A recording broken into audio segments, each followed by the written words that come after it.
Israel war के बीच में एक बड़ी खबर निकल कर आ रही है। जी हां, अभी जस्ट खबर में मैंने आपको बताया कि ईरान ने अमेरिका से अपना बदला ले लिया है। युद्धपोत पर जो हमला अमेरिकी के तरफ से किया गया था, अब जो है ईरान ने बदला ले लिया है। अमेरिकी के टैंकर पर हमला करके उस तेल के टैंकर पर आग का गुब्बारा छाया पड़ा था। उस खबर को मैंने आपको दिखाया, लेकिन अब इस खबरों में एक और बड़ी खबर निकल कर आ रही है। खबर यह आ रही है कि दोहा में, जी हां, दोहा में लगातार 3 धमाकों से हड़कंप मच गया है। यह दोहा के अंदर किसी और ने हमले नहीं किए, बल्कि खुद ईरान ने किए हैं। और जानते हैं क्यों किया है? ईरान ने यह कहते हुए कहा है कि अमेरिका का समर्थन देने वाले मुल्कों पर अब कोई भी जो है सहानुभूति नहीं रहने वाली है। यानी जो जो देश अमेरिका का साथ दे रहे हैं, अमेरिका को समर्थन दे रहे हैं, उन सभी के ऊपर ईरान का वार है।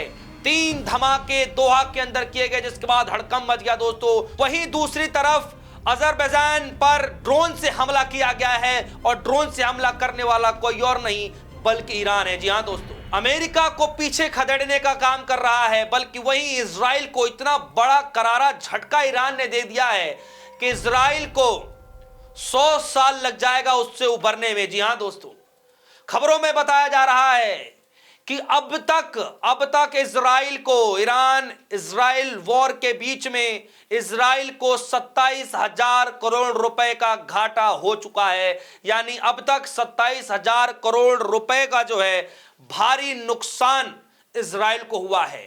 जी हां, मैं बार बार खबर में आपको बताता रहा हूं कि इजरायली जहां पर महंगे महंगे जो है मिसाइलें दाग रहा है, तो वहीं कम सस्ते में जो है ईरान ने मजा चखा दिया है। मैं आपको बताऊंगा, साथ ही साथ इस खबर में यह भी बताऊंगा कि श्रीलंका तट के पास अमेरिकी एक्शन में भारत के अंदर हड़कंप मच गया है।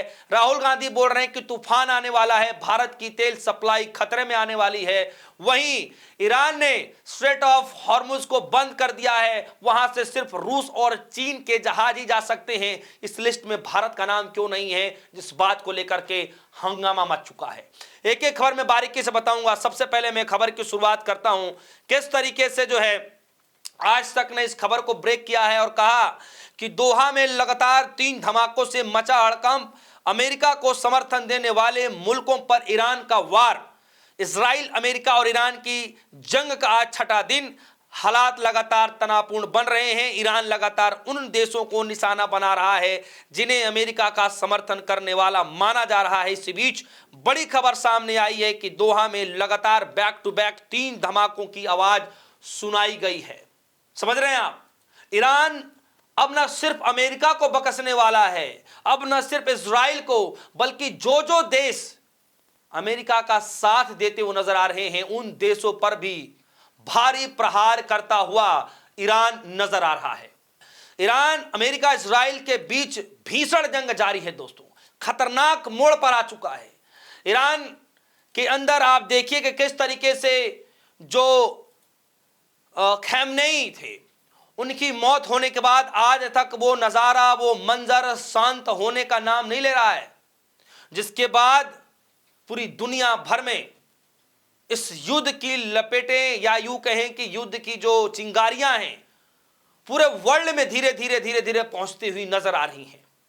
जरा इस खबर को तो आपने सुन ही लिया कि किस तरीके से दोहा के अंदर लगातार 3 धमाके किए गए ईरान की तरफ से, और यह कहते हुए कहा गया कि जो भी अमेरिका का साथ देगा उन देशों को खमियाजा भुगतना पड़ेगा। इस तरीके की बातें कही जा रही हैं। दूसरी तरफ मैं आपको इस खबर में बता दूं कि ईरान ने अब अजरबैजान पर ड्रोन से हमला किया है। ईरान ने नखचीवन एयरपोर्ट पर ड्रोन से हमला कर दिया है। यानी अब लगातार ड्रोन से हमला करता हुआ ईरान नजर आ रहा है, चाहे वो अमेरिका हो, चाहे वो इजराइल हो, चाहे अमेरिका को जो समर्थन देने वाले देश से वो हो, हर जगह पर अब ईरान फुल एक्शन मोड में आ चुका है और भारी भरकम नुकसान इजराइल को होता दिखाई दे रहा है। इसी बीच वो खबर आई थी, आप सभी को पता है कि किस तरीके से जो है ईरान का जो वो कह लीजिए कि जो सम्मिलित होने के लिए अपने भारत के अंदर प्रोग्राम में सम्मिलित होने के लिए आता है और जैसे ही वो भारत से जा रहा होता है तो उस वक्त जो है अमेरिका की तरफ से युद्धपोत पर हमला कर दिया जाता है। और अब उस मामले को लेकर राहुल गांधी भी इस बीच मैदान में आ चुके हैं। राहुल गांधी साफ तौर पर कह रहे हैं कि श्रीलंका के तट के पास अमेरिकी एक्शन से भारत में हड़कंप। राहुल गांधी बोले, तूफान आने वाला है, भारत की तेल सप्लाई खतरे में है। मिडिल ईस्ट में जारी तनाव अब भारत के समुद्री क्षेत्र हिंद महासागर तक पहुंच गया है। श्रीलंका के तट के पास अमेरिकी पनडुब्बी द्वारा ईरानी युद्धपोत को डुबाए जाने की घटना ने देश में एक बड़े राजनीतिक तूफान खड़ा कर दिया है। विपक्ष ने इसे भारत की राष्ट्र सुरक्षा और समृद्धता के लिए खतरा बताते हुए प्रधानमंत्री नरेंद्र मोदी की चुप्पी पर तीखे सवाल दागे हैं। जी हां दोस्तों, राहुल गांधी ने सीधे सवाल देश के प्रधानमंत्री नरेंद्र मोदी से पूछ लिए कि महासागर के अंदर जो कुछ हुआ, अमेरिका की पनडुब्बी ने ईरान की युद्धपोत पर हमला कर दिया और ये सब कुछ हिंद महासागर में होता रहा, लेकिन हमारी सरकारें चुप क्यों हैं, क्यों नहीं कुछ कहा जा रहा। दोस्तों, महासागर के अंदर भारत देश की पहले से ही बहुत अच्छी पकड़ रही है, पहले से ही बोलबाला रहा है और ऐसे जगहों पर अमेरिका की पनडुब्बी से जो है ईरानी युद्धपोत पर जब हमला कर दिया जाएगा तो सोचिए सवाल नहीं पूछे जाएंगे तो क्या होगा, जिसको लेकर राहुल गांधी ने कड़ा प्रहार करते हुए सरकार से सवाल पूछ लिए। अब जरा देखिए कि जिस बातों को लेकर के ये बार बार कहा जाता रहा है कि किस तरीके से ईरान जो है बार बार कह रहा है कि जो स्ट्रेट ऑफ हॉर्मुज है हम उसको बंद कर रहे हैं और बंद कर भी दिए हैं, यहां से सिर्फ रूस और चीन के जहाज ही जा सकते हैं। इस लिस्ट में भारत का नाम क्यों नहीं है? सुनिए कांग्रेस पार्टी ने इस पर बड़ी प्रेस कॉन्फ्रेंस करते हुए सरकार से क्या कुछ सवाल पूछे, जरा सुनिए। आर्थिक पहलू ऐसा जो मेरे और आपके घर के किचन तक आता है, वो इस वॉर, इस गैर कानूनी युद्ध का आर्थिक पहलू एक एक भारतवासी को झेलना पड़ेगा। मैं आंकड़ों के साथ मैं आपको बताता हूं कि व्यापारिक पहलू क्या है और क्या नुकसान हमें इसका होने वाला है। आप आइए, जो स्ट्रेट ऑफ हॉर्मुज है जिसको ईरान ने अभी बंद कर रखा है, ईरान ने 2 देशों के लिए वो स्ट्रेट ऑफ हॉर्मुज उनके जहाजों के लिए खोल दिया, चीन और रशिया। भारत का नाम उस लिस्ट में आपने अगर उम्मीद की हो तो गलत उम्मीद की थी, नहीं है। क्यों नहीं है वो आपको मैं बता ही चुका हूं। प्रधानमंत्री की आपराधिक चुप्पी, प्रधानमंत्री का गैंग्स ऑफ एप्स्टीन द्वारा जो कंट्रोल है प्रधानमंत्री के ऊपर, प्रधानमंत्री के मुंह से एक निंदा नहीं निकले, प्रधानमंत्री के मुंह से एक शोक का शब्द नहीं निकले, ये कारण है कि स्ट्रेट ऑफ हॉर्मुज जो चीन और रूस के जहाजों के लिए खोल दिया, ईरान ने भारत के जहाजों के लिए बंद है। और आज जब मैं आपसे बात कर रहा हूं, 10,000 करोड़ का भारत का सामान, 38 जहाज और 1100 सेलर्स अटके हुए हैं। पॉइंट नंबर 1 मैं फिर रिपीट करता हूं, shipping assets worth 10,000 crore rupees, 38 ships and 1,100 sailors are stuck. Bharat की जो Indian national ship owners association है, उसने भारत सरकार से आग्रह किया है, गुजारिश की है कि साहब मदद कीजिए। भारत सरकार मदद करने की स्थिति में नहीं है, क्योंकि ईरान के साथ भारत सरकार ने अपने तमाम, as they say in English, bridges have been burnt, सारे पुल तोड़ दिए हैं ईरान के साथ। अब आप किस मुंह से उनको कहे कि साहब हमारे ये 1100 सेलर्स, हमारा 10,000 करोड़ का सामान, हमारी 38 जहाज आने दीजिए? नहीं कह सकते आप। Look at the planning, look at the lack of planning, look at the lack of strategy.